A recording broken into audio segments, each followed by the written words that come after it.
Bonjour et bienvenue dans ce deuxième épisode de notre trilogie dans lesquels nous voyons les choses à savoir et les choses à faire pour publier sur Amazon KDP un manuscrit, un livre, un e-book au format PDF qui a été généré sous LaTeX ou LaTeX si vous préférez.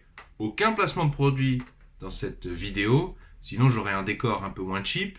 Simplement je partage des choses que j'aurais bien aimé trouver sur Internet, parce que ça m'a pris du temps de débroussailler et trouver les informations sur Internet. J'ai tapé même mes questions, mes interrogations en anglais, parce qu'en anglais, on trouve parfois plus de choses sur ce genre de service Amazon qui vient des États-Unis. Et bien même en anglais, j'ai pas trouvé. Et ben il n'y a pas de raison que les Anglais soient toujours en avance sur nous. C'est pour ça que je propose quelque chose de francophone.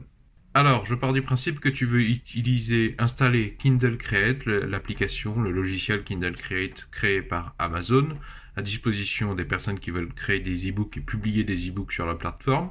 Ici, nous sommes sur Ubuntu. La version s'affiche actuellement à l'écran parce que je ne la connais pas de tête. Donc, la première étape, c'est de télécharger ce fichier Kindle Create installer.exe. Je te mettrai le lien officiel dans la description sous la vidéo. C'est le fichier d'installation pour Windows. Donc, il faut installer Wine. Pour installer Wine, tu vas dans la documentation, la page officielle Ubuntu Wine.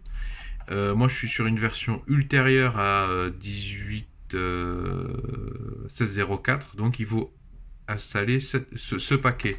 Donc, si jamais tu n'as pas Wine sur ta console, tu fais un sudo apt install WineStable. Voilà. Et une fois qu'il est installé, je te le montre pas parce que c'est pas de premier intérêt, c'est pas directement notre problème. Ensuite, tu lances l'installation de ce fichier. Donc, la commande suivante, wine espace suivi du nom du fichier qui se termine en exe. Et voilà, donc j'accepte. Voilà, il me dit où est-ce qu'il va le mettre. Installer. Ça mouline. Je te conseille de laisser activer cette petite croix parce que ça va être très très important pour lancer l'application derrière. Fermer. Alors, il s'est lancé tout seul. Moi, j'aimerais le lancer par moi-même. Voilà, sur le bureau, se sont créées deux icônes qui n'étaient pas là tout à l'heure. Une qui termine par .inc et une qui termine par .desktop. C'est celle-ci qui nous intéresse, .desktop. Normalement, dans quelques instants, elle peut changer de logo et prendre le logo du logiciel Kindle Create. Je tape sur Entrée. Alors là, j'ai un message de prévention. Je clique sur Faire confiance et lancer.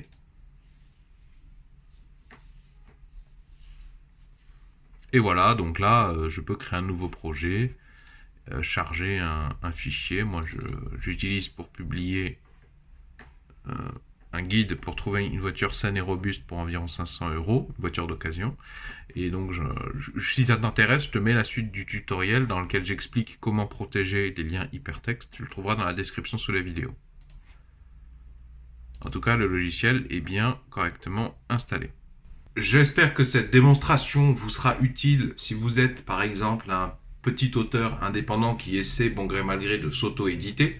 Si le sujet vous intéresse, je vous invite à vous abonner à cette chaîne YouTube puisque dans le prochain épisode, je vais montrer comment protéger dans votre manuscrit au format PDF tous les liens hypertextes. Parce que si vous ne faites pas l'opération que je montre, eh bien, au moment où vous allez uploader votre manuscrit au format PDF sur Amazon KDP, le traitement que fait Amazon KDP de votre fichier va désactiver tous les liens hypertextes, ce qui est très problématique.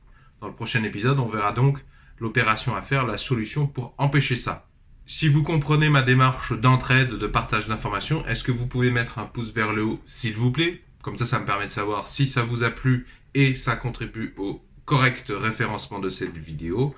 Dans la description sous la vidéo, vous trouverez les liens vers l'épisode précédent et vers l'épisode suivant.